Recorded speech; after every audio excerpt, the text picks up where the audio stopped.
Assalamualaikum warahmatullahi wabarakatuh. Waalaikumsalam warahmatullahi wabarakatuh. Terima kasih saya ucapkan kepada semua pihak yang dapat hadir pada kesempatan debat kali ini, terutama pada dewan juri yang akan menilai semua perdebatan pada hari ini, dan timekeeper yang akan mengawasi, dan seluruh hadirin yang dapat menonton dan memastikan siapa pendebat, siapa tim yang baik, dan siapa tim yang layak untuk menjadi pemenang.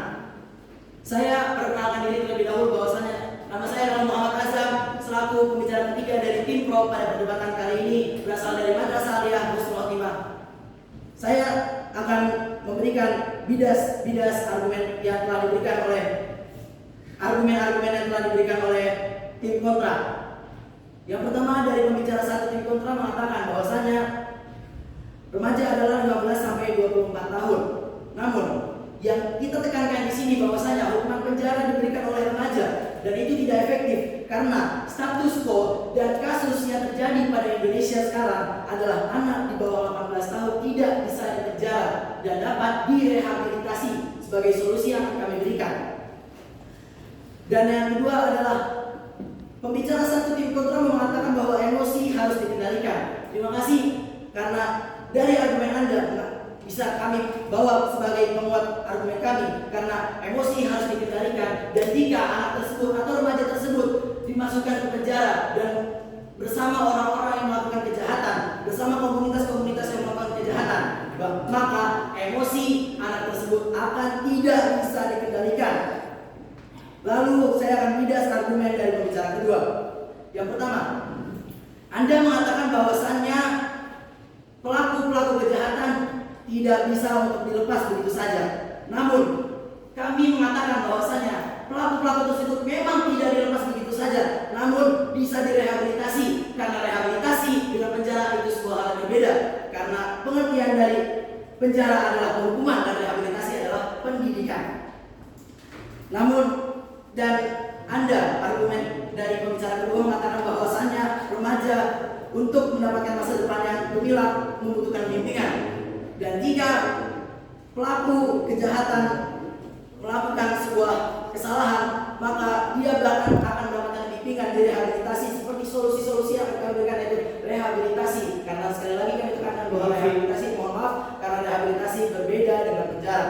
Lalu yang kedua, Anda mengatakan bahwasanya kami mendukung karena nyaman di penjara. Namun yang kami maksud adalah bukan nyaman di penjara. Stigma masyarakat di luar sana setelah mereka di penjara adalah diskriminasi, dan karena mereka mendapatkan diskriminasi dan karena remaja sudah di penjara dan mendapatkan komunitas-komunitas penjahat, mereka akan nyaman dengan komunitas tersebut, bukan dengan penjara tersebut, karena mereka tidak punya teman saat keluar dari penjara. Silakan. Apakah masyarakat itu akan selalu menindas mereka? Pastinya masyarakat, kan saya sudah bilang bahwa masyarakat tidak memiliki satu pikiran saja, tapi berbeda-beda masyarakat itu. Sudah. Terima kasih atas interupsinya. Izin saya menjawab interupsi tersebut. Masyarakat luas di Indonesia dan kasus-kasus yang terjadi bahwasanya orang yang sudah keluar dari penjara dia akan melakukan kejahatannya lagi. Kenapa? Karena masyarakat diskriminasi orang tersebut. Masyarakat mengatakan bahwa orang tersebut adalah orang yang jahat walaupun dia di bawah 18 tahun. Karena kasus yang terjadi, anak di bawah 18 tahun dan ataupun anak di atas 18 tahun yang melakukan kejahatan seperti pembunuhan, dia akan dicap sebagai penjahat seumur hidup. Dan dari cap tersebut ada juga yang namanya SKCK. SKCK, surat berkelakuan baik, yang sangat dibutuhkan oleh anak remaja untuk masa depan. Anda mengatakan bahwasanya merubah masa depan dengan cara penjara, namun dengan anak di penjara dia akan mendapatkan surat, tidak akan bisa mendapatkan surat berkelakuan baik. Indrofik, Silakan. Anda tadi menyampaikan bagaimana rehabilitasi dapat dilakukan sebagai pencegahan. Lalu apakah ada contoh yang Anda berikan secara relatif? Akankah rehabilitasi mencapai Soal dari Mas Titi. Terima kasih interupsi yang diberikan. Masih ada 2 menit yang saya miliki untuk saya menyampaikan bahwa rehabilitasi itu seperti apa.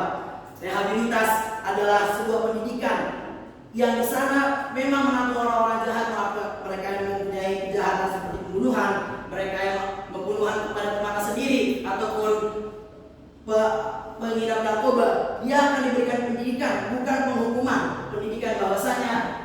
membunuh adalah suatu hal yang buruk, mengidap narkoba adalah suatu hal yang buruk, dan tanpa penjara hal itu akan lebih efektif daripada penjara karena sebab akibatnya kita miliki.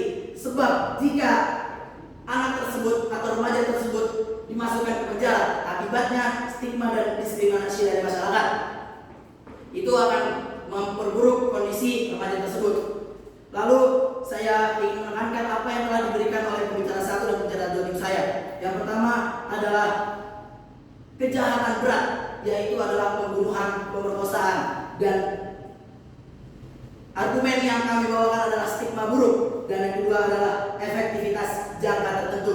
Yang pertama saya jelaskan kembali bahwa stigma yang buruk dari masyarakat, jika anak tersebut dimasukkan ke penjara, maka masyarakat luar akan memecat, terutama jika dia melakukan kejahatan yang berat, akan melakukan diskriminasi kepada anak tersebut. Yang kedua adalah efektivitas jangka pendek. Kenapa saya mengatakan efektivitas jangka pendek? Karena jika anak tersebut di penjara, memang dia tidak akan melakukan kejahatan lagi saat di penjara, hanya saat di penjara. Namun saat dia keluar dari penjara, karena pendidikan di penjara ini tidak sebaik pendidikan di rehabilitas, maka dia akan sangat mungkin bahwa sudah di bawah 1 menit. Anak tersebut akan sangat bisa untuk melakukan kejahatan lagi.